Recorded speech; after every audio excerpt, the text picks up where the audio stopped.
Retornamos com Memória Viva, hoje entrevistando José Valdir Julião. No bloco anterior, já quase no final, Jonas ia fazendo uma pergunta sobre um livro que vai sair sobre Cerro Corá. Justamente, o Valdir Julião tem pretensões de escrever um livro a 4 mãos com o irmão, que é jornalista, Vanilson Julião, sobre Cerro Corá. Aí eu queria que ele antecipasse e pincelasse um pouco como será esse livro. Jonas, isso é uma cobrança que alguns amigos meus, conterrâneos e de infância, e inclusive jornalistas também, vêm me cobrando. Mas eu tenho relutado muito porque o meu estilo de escrever não é um estilo refinado. Não vamos dizer rebuscado, mas não é um refinado. É um estilo de escrever do dia a dia, o feijão com arroz, para que o leitor, o cidadão comum, entenda um pouco da linguagem jornalística. Então eu não tenho aquele estilo literário. Aí eu me reluto muito sobre isso, eu me cobro muito em relação a essa questão. Mas eu, pensando assim um pouquinho, meu irmão aí já está escrevendo 7 livros de uma vez só, ele está dizendo. Ele está escrevendo um livro que está quase pronto sobre Demóstenes, que foi um jogador do América, que foi jogar no Botafogo do Rio de Janeiro nos anos 40 e 50, e foi o único norte-riograndense, jogador de futebol, a atuar na Liga Pirata da Colômbia, no tempo em que De Stéfano, argentino, jogava em Bogotá, nessa Liga Pirata que não era reconhecida pela FIFA, entendeu? Aí ele também está escrevendo um livro sobre Bill, que é um zagueiro de Pernambuco, que jogou nos 3 grandes daqui do Rio Grande do Norte, e por aí vai, né, Julião? Então, já que ele está nesse caminho, ele diz, Julião, você vai ter que me ajudar, porque eu não tenho essa linguagem literária que as pessoas pensam. Mas eu estou pensando em escrever algumas coisas do jornalismo, tendo como pano de fundo Cerro Corá, algum pouco da história política do município, que tem uns 2 ou 3 livros Cerro Corá. Tem um que foi feito pela Fundação José Augusto, eu acho que nos anos 70, em meados dos anos 70. Tem outro feito pelo Frei de lá, Frei Fabiano, e tem outro feito por um professor de lá, que é uma coletânea só dos vereadores que exerceram o cargo da Câmara Municipal de Cerro Corá. Fora isso, não tem realmente um livro contando a história política de Cerro Corá. Aquele de Adina Pereira, sobre o quê? Sim, tem uma de Adina Pereira, que é um livro das viagens dela, que ela fazia pelo que é sobrinha de Célio Pereira. Sobrinha de Célio Pereira. Né? Então, foi namorado de Gessé Freire. Algumas coisas, né? Algumas coisas do dia a dia da cidade daquela época. E também do cotidiano jornalista, a convivência diária com os amigos. Julião, me diz uma coisa. Você, lá como ainda menino, num jornal que estava destinado a enrolar sabão, você leu sobre Alberi. No Diário de Natal. No Diário de Natal, o famoso contrato em que a luva era uma radiola Philips. Depois, como jornalista, você teve a oportunidade de encontrá-lo, de entrevistá-lo? Não entrevistei Alberi, mas já ouvi, assim, no dia a dia. Já ouvi até fazendo jogo de loteria ali no Conjunto Pirangi. Você fez menção à entrevista com o Henrique, com o Aloysio. Que outros políticos ou que jogadores, que personalidade você destacaria que foram marcantes nesse encontro como jornalista? Praticamente quase todos os deputados da Assembleia Legislativa eu entrevistava. Alguns deputados federais, Garibaldi, Zé Gripino. Teve algum fato pitoresco, político, assim, que você se recorda, que você queria relatar para a gente, assim, durante esse período que você cobriu política?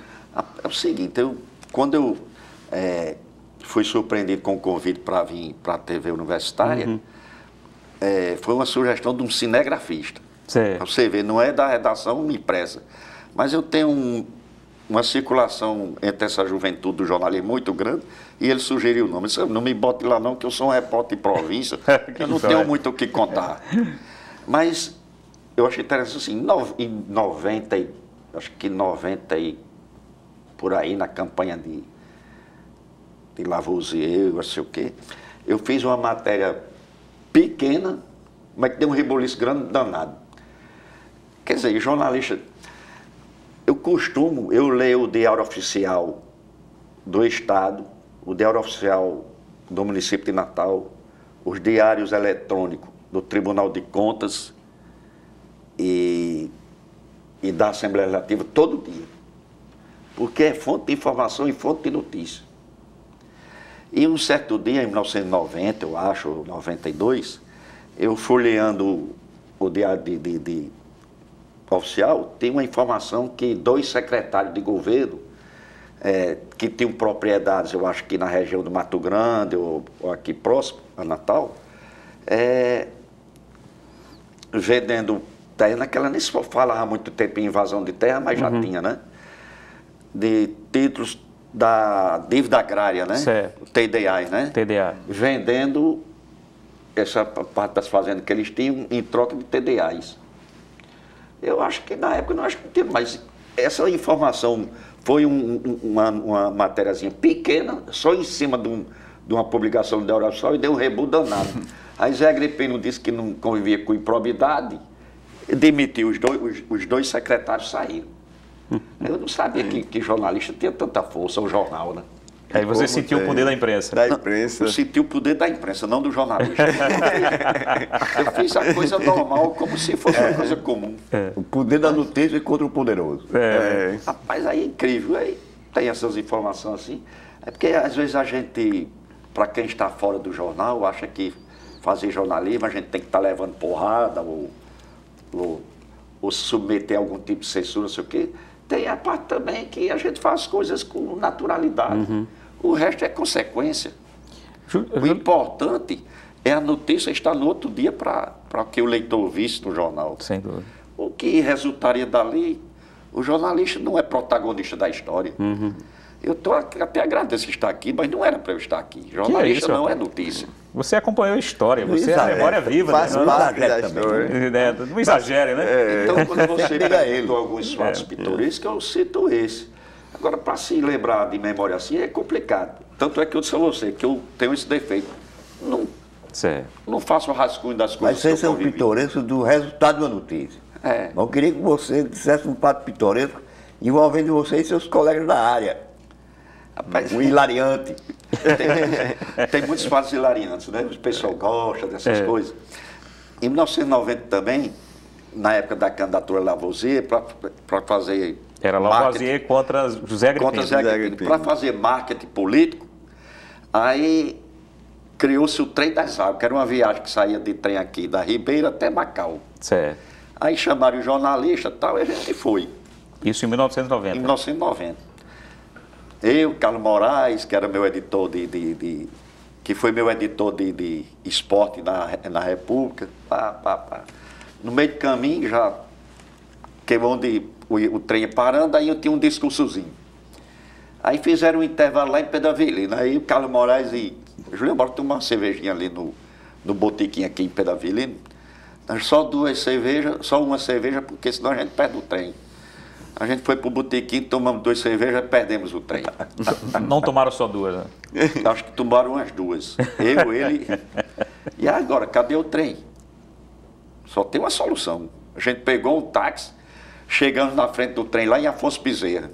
Aí pegamos o trem de volta e fomos parar em Macau e no outro dia eu fiz a matéria. Quem pagou o táxi? Acho que quem pagou o táxi foi a gente. Sim, foi rateado?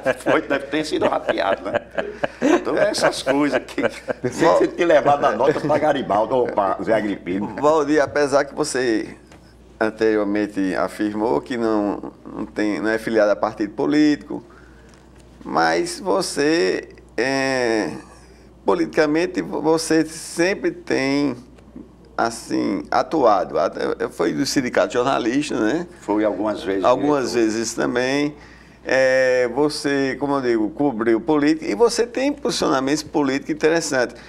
E como você, como eu digo, em função da sua veia política, você não descarta a possibilidade de um dia ser candidato a alguma coisa na política, quer dizer, essa possibilidade não está descartada. Eu não sei se por causa da idade vai dar tempo. Também nem digo, os políticos não gostam de dizer assim, nem digo que sim, nem digo que não. Né? Agora que os meus amigos e alguns jornalistas, o pessoal tem me incentivado muito ao longo desse tempo. Mas é como eu disse, a minha vida é o jornalismo provincial. Então, pode ser que daqui a 2 ou 3 anos, de repente, saia candidato a vereador e tal, mas é complicado fazer política. Vamos falar de estudo, de política, de imprensa, mas eu queria que você falasse sobre sua vida futebolística como jogador de futebol. Ah, tem esse lado? Tem, jogador de futebol. Jogador de futebol. Até os 14 anos. Até os 14 anos. Até os 14 anos todo mundo é jogador de futebol. Porque tu, o Botafoguinho, era um dos gerentes. E às vezes eu jogava no time porque eu era o dono do time. Certo, o dono da bola. O dono da bola. Mas eu não era tão ruim, não. Era o Botafogo de Cerro Corá. Era o Botafoguinho de Cerro Corá. Mas gostava mais de jogar na defesa, no ataque? Eu jogava no meio de campo. Meio de campo. Dentro de camisa 8, olha. Olha. E era Gerson, meu ídolo da época, né? Yeah. Inclusive, as camisas, quem comprou foi meu pai. As 12 camisas de Seu pai chegou a gerenciar um clube lá em Cerro Corá, né? Ele fundou o GPK, em 68, no auge daquela crise política Certo. nos Estados Unidos, que resultou na morte de Robert Kennedy. Aí eles fundaram um clubezinho lá. E aí um amigo dele sugeriu de Grêmio Presidente Kennedy. Por causa da efervescência na época. Aí ficou o GPK. Inclusive esse time, o GPK, ele mesclava com jogadores locais e com as novos. Certo. E esse time chegou a disputar o Matutão de 72 e só não chegou à final porque aquela intervenção que eu disse. Quando meu pai era prefeito, aí ajudava o time, sabe? Aí um interventor veio, aí não teve mais condições de ajudar o time com gasolina para trazer o jogador para Natal, para jogar. E o campeão terminou sendo o time de Pau dos Ferros. Mas você faz menção a um... Não, Areia Branca. Areia Branca, campeão, não. Foi não, Pau dos Ferros. Você faz menção a um tipo de atividade que foi o Matutão, que foi muito importante de integração das equipes do interior. Eu me lembro que durante uns 10, 15 anos, o Matutão foi uma referência para os times do interior do estado. O Matutão foi referência e também o seguinte, revelou muitos craques para o futebol do Rio Grande do Norte. Foi, né? Tem uma Vamos fazer justiça que para Everaldo Lopes, que foi um dos que encampou essa ideia. O jornalista Rubens Lemos, filho, nesses dias fazendo um comentário, disse que o Matutão era um campeonato no qual os fracos não tinham vez, era um campeonato de jogo em que as pessoas tinham, até próprio deslocamento, as pessoas saíam de sua cidade muitas vezes em Pau de Arara para jogar na cidade vizinha. Eu saí tudo isso. Rapaz, jornalismo, futebol, você sempre teve ligado comigo essas coisas, né? Porque eu moro no interior, meu pai escutava a Rádio Globo, o programa esportivo da Rádio Globo, a Maré Mansa, e eu no quarto escutava isso tudinho no meu quarto. Então, foi, né? Essas questões aí... Por exemplo, meu pai tinha um gravador, a gente ficava narrando pelada dos meninos no gravador. Aqueles gravadorzão de rolo antigo, se lembra? Lembro. Meu pai tinha um gravador desse e a gente treinava fazendo locução esportiva com esse gravador. Mas você não trabalhou em rádio? Não, passei só 8 meses sendo planton esportivo da Rádio Tropical. Da Rádio Tropical. Para ver como é que funcionava, no tempo do Marco Antônio, o garotinho. Certo. Valdir, além de ser funcionário da Tribuna, você também exerce jornalismo através do seu blog, o Cerro Corá News, um blog segmentado, né, que você transmite as notícias do seu povo, da sua cidade, e que é muito bem quisto, inclusive, e muito boa audiência lá.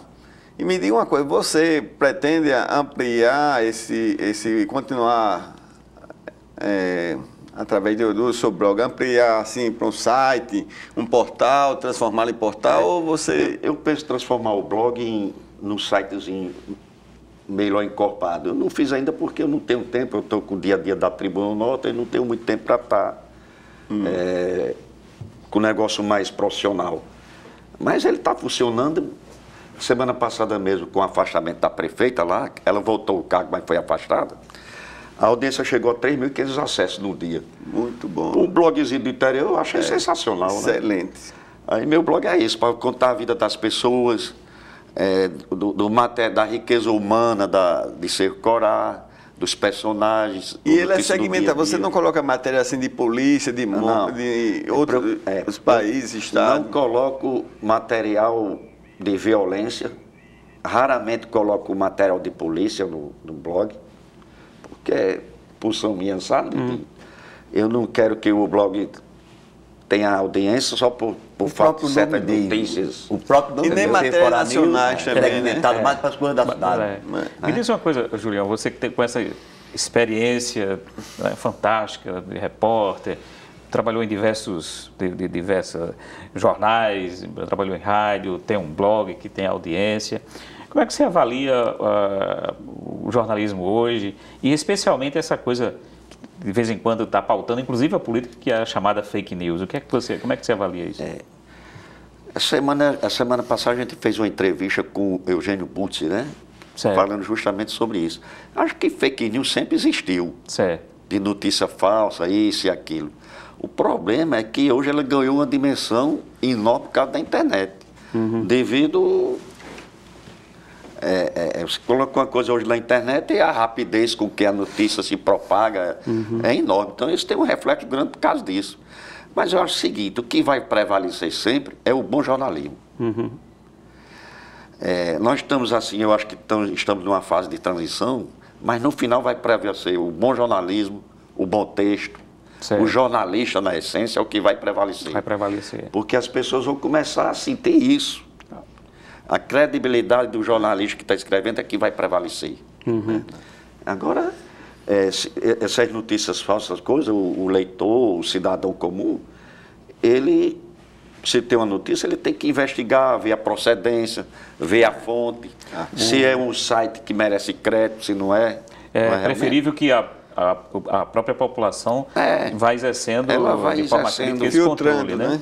Ela mesmo vai filtrando isso. E não alguém lá de cima decida o que as pessoas devem ou não. A internet hoje, a informação sempre teve muita, mas agora ela está numa quantidade enorme, numa velocidade enorme, tem que ter um filtro. E tem um lixo muito grande, né? Aí tem que filtrar para não ter dúvida em relação à notícia. Mas de qualquer modo, eu acho a internet importantíssima. Eu sinto, porque devido à internet, a imprensa escrita, como se diz, está fechando muitos jornais, muitas revistas, não é só no Brasil, nos Estados Unidos, na Europa, fechando. Então isso é ruim. Mas também, por outro lado, também abriu outra plataforma. Outra plataforma. Né? E por outro lado, você também tem a redefinição de instrumentos que eram tradicionais e que conseguiram sobreviver, como o rádio, por exemplo, né? É verdade.